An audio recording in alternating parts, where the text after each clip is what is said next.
Full Moon sale காலை 9 மணியிலிருந்து இரவு 12 மணி வரை ஆகஸ்ட் 27 ஒரு நாள் மட்டும்.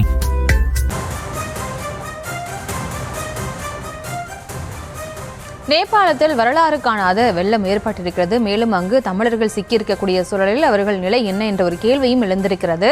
தொடர்ந்து இது பற்றி விவரங்களை வழங்குவதற்காக இணைகிறார் அயலக தமிழர் நலத்துறை அமைச்சர் தென்னரசு அவர்கள். சார் வணக்கம். நீங்க பார்த்திருப்பீங்க, தற்போது நேபாளத்தில் 57 பேர் சுற்றுலா போன நம்ம தமிழர்கள் அங்கு சிக்கியிருக்காங்க. அவர்கள் 20 பேர் வரை இதுவரை மீட்கப்பட்டதா ஒரு தகவல் வந்துச்சு. மேலும் அவர்களும் மிச்ச பேர் பாதுகாப்பு படை முகாமில் தங்க வைக்கப்பட்டுள்ளதாகவும் சொல்லப்பட்டிருக்கு.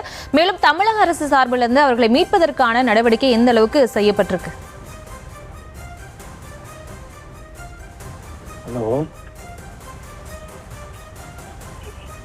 ஹலோ சார், இணைப்புல தான் இருக்கீங்க, நீங்க விவரங்களை பதிவு பண்ணலாம். ஆமா ஆமாங்க. இந்த கும்பகோணத்திலிருந்து சூப்பர் யாத்திரை என்ற அமைப்பு மூலமா நேபாளத்திற்கு புனித யாத்திரை சென்றிருக்காங்க மேடம். ஒரு 57 தமிழர்கள் சொல்லப்படுது. 3 பஸ்ல போயிருக்காங்க. மொத்தத்தில் 57 பேர் 3 பஸ்ல பயணம் பண்ணியிருக்காங்க. 13 நாள் பயணம். இது 2வது நாள்னு சொல்லப்படுது மேடம்.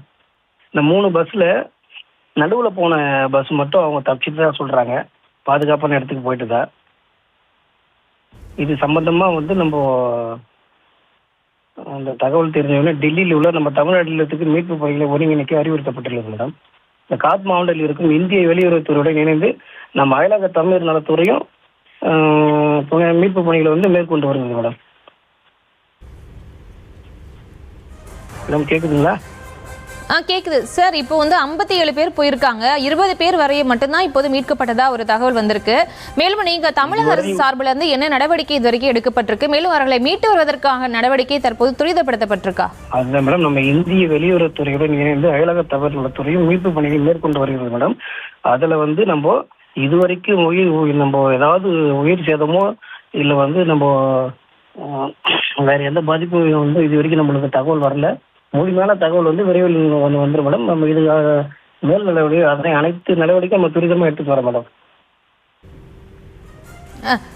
சார், இதுல பாதுகாப்பு படை முகாம்ல சில பேர் தங்க வைக்கப்பட்டதாகவும் காத்மண்டு அருகில் 150 கிலோமீட்டர் அருகில் தங்க வைக்கப்பட்டதாகவும் ஒரு தகவல் வந்திருக்கு. நீங்க அங்க நேபாள அரசோட தொடர்பு கொண்டு ஏதாச்சும் பேசியிருக்கீங்களா? அங்க நேபாள அரசு தரப்புல இருந்து என்ன சொல்லப்படுது? நேபாள அரசு சார்பாக தான் நம்மளுக்கு அவங்க தான் இப்போ எம்பசி மூலியமா நம்மளுக்கு தகவல் கொடுத்துட்டு இருக்காங்க மேடம்.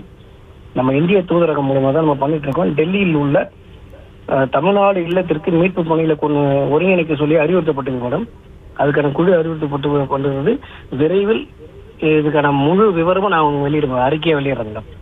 ஃபுல் மூன் சேல் காலை 9 மணியிலிருந்து இரவு 12 மணி வரை ஆகஸ்ட் 27 ஒரு நாள் மட்டும்.